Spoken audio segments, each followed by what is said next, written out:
안녕하세요. 파산관제인 홍현필 변호사입니다. 오늘 그 파산 선고의 파산 선고 후에 관리처분권이 관제인에게 이전하고 각 개별 채권자들의 개별 집행이 금지된다는 의미에 대해서 좀 정확하게 알아보겠습니다. 파산 선고가 되면 파산재단의 관리처분권이 법률적으로 파산관제인에게 이전합니다. 법 384조에 규정되어 있습니다. 여기서 파산재단이라는 것은 파산 선고 당시에 채무자가 가진 재산을 말하는 겁니다. 원칙적으로. 따라서 파산 선고 후 파산재단에 속하는 재산에 관하여 한 법률행위는 파산채권자, 총채권자를 대변하는 파산관제인을 의미한다고 해석됩니다. 에게 대항할 수 없습니다. 법 329조 제1항에 나와 있습니다. 따라서 이제 파산재단에 대해서 파산재단에 속하는 재산에 대해서 이제 예를 들어서 이제 가장 대표적인 게 자동차가 있습니다. 자동차를 파산 선고를 받고서 채무자가 그거를 중고자동차 센터에 아니면 그 캐피탈사에 넘겨서 매각을 한 행위가 있습니다. 매각을 한 사안이 있습니다.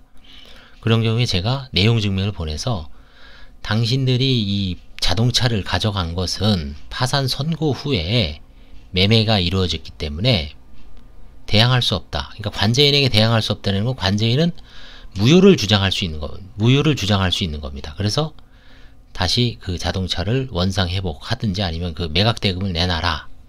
돌려다오. 이런 식으로 해서 해결한 사안이 있는데 일반 부동산이나 이런 경우는 그런 경우는 못 봤지만 그 자동차 같은 경우에는 그런 경우가 있습니다. 왜냐하면 채무자가 파산 선고 전에 일단 이거를 매각을 합니다.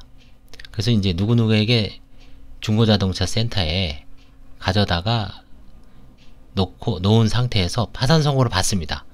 근데 실제 아직까지 파산 선고 당시까지는 등록 원부에는 채무자 명의로 되어 있는 겁니다. 근데 그거를 나중에 이제 매수자가 나타나니까 중고자동차 매매센터에서 이제 매매 계약을 실제 작성하는 거죠. 그래서 이제 등기 이전을 하려고 보니까 이게 이제 파산 선고를 받은 거죠. 그때 이제 넘겨도 무효가 되니까 관제인이 빨리 개입을 해서 이제 해결한 사안입니다. 근데 그런 걸 생각을 해보면 이 대항할 수 없다는 의미를 일반인들도 쉽게 생각할 수가 있을 겁니다. 쉽게 이해할 수가 있을 겁니다. 그 다음에 파산 절차는 민사집행 절차와 대비하여 포괄적인 집행 절차를 의미합니다. 여러분 채권자들이 채무자에 대해서 유체동산 압류를 하거나 유체동산 압류 후에 경매를 하거나 부동산을 강제집행하거나 그 다음에 채권, 예금에 대해서 압류 추심을 하거나 이런 경우는 다 개별적인 절차죠. 근데 파산 절차는 민사집행 절차와 대비하여 포괄적인 집행 절차를 의미합니다. 따라서 개별 채권자들이 개별적인 강제집행 절차는 파산 선고로 인하여 그 효력을 상실합니다. 파산 선고 이후에는 파산 채권자들이 개별적인 강제집행 절차를 진행할 수 없습니다. 쉽게 생각하면 아마 비유하자면 비상계엄을 생각할 수 있습니다. 일체 아무것도 할 수 없죠. 법 348조 제1항은 파산채권에 기하여 파산재단에 속하는 재산에 대하여 행해진 강제집행, 가압류 또는 가처분은 파산재단에 대해는 그 효력을 잃는다.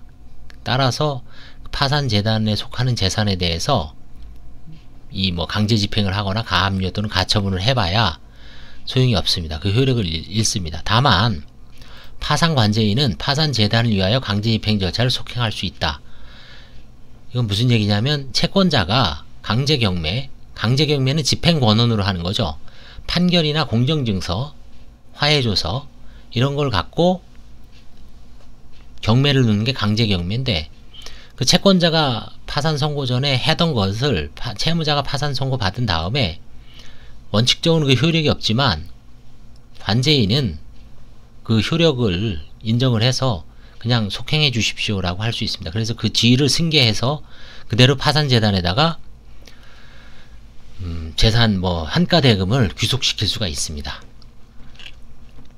다만 동시 폐지 사건의 경우에는 파산 선고와 동시에 파산 절차가 폐지되는 것이므로 위 규정이 적용될 여지가 없다. 이 경우 법 제557조의 규정에 의하여 파산 폐지 결정의 확정 또는 파산 종결의 결정이 있는 때부터 면책 시까지는 강제집행 절차 등이 중지되고 이후 면책 결정을 받으면 중지된 강제집행 등의 절차는 실효된다. 실제 동시 폐지되는 경우가 이제 거의 없다라고 보시면 되기 때문에 이거는 뭐 크게 염두에 두지 않으셔도 됩니다. 자, 다 됐죠? 예. 자, 이것처럼 파산 선고, 관리처분권 이전 개별 집행이 금지. 이게 이제 가장 파산 선고의 채권자 입장에서 이제 꼭 알아두셔야 됩니다. 그래서 관리처분권이 법률적으로 파산관제인에게 이제 전속하는구나. 그래서 파산관제인이 일종의 모든 권한을 행사를 합니다.